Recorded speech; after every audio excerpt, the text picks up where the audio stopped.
Okay, hi everybody. Here we're at part 5. I'm just about done of repairing the front vent tube hose. It was busted. What I did is I just recut the hose and put the hose clamp back on it. So I'm going to have to check the other back ones. They must have hose clamps as well.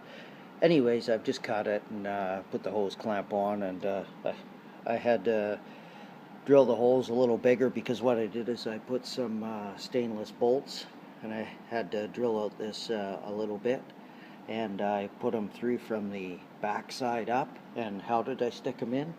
Well, I'm going to let them set all night, and I use 2-part epoxy putty. You see how the nuts will go on? It's all stainless, and what will happen is the 2-part epoxy will set up all night, and then it'll be rock hard. And so this is 2-part epoxy putty. You cut a piece off and you knead it for about 2-3 minutes.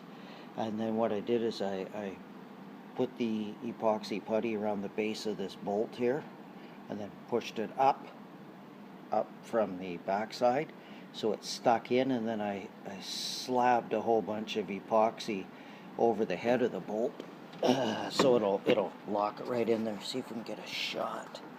I don't want it of that glue. Yeah, so here's the bolt. See my finger? And underneath it is all covered with epoxy putty to hold it in place. And that'll be rock solid. I mean, when I do it up, there's always a chance I could spin it, but what I'll do is put a little bit, I won't put Loctite on these, but I'll put a little bit of just contact cement or something like that, just to thicken up the threads a little bit. It'll have a locking effect, a very mild locking effect, but it will lock it a bit.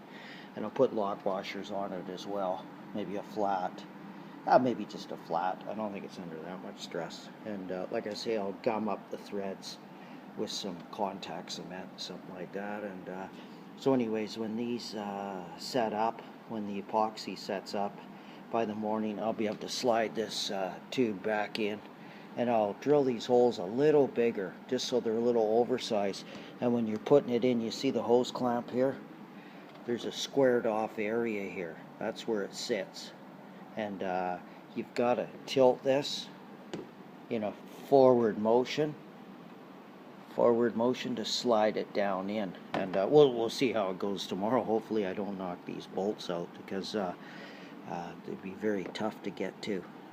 There's a filler hose right there. Maybe while I'm in this area I'll touch that up, make sure it's good and tight. And yeah, and you see I have a blanket under there, so I'm not getting any dust or anything. So anyways, that's it. I think that's enough. I'll put this all back in, and I'll just monitor it. If the hose splits again, I'll, in the meantime, maybe do some research and get some better quality hose. Maybe somebody's got some ideas on one of the forums. And this side seems okay.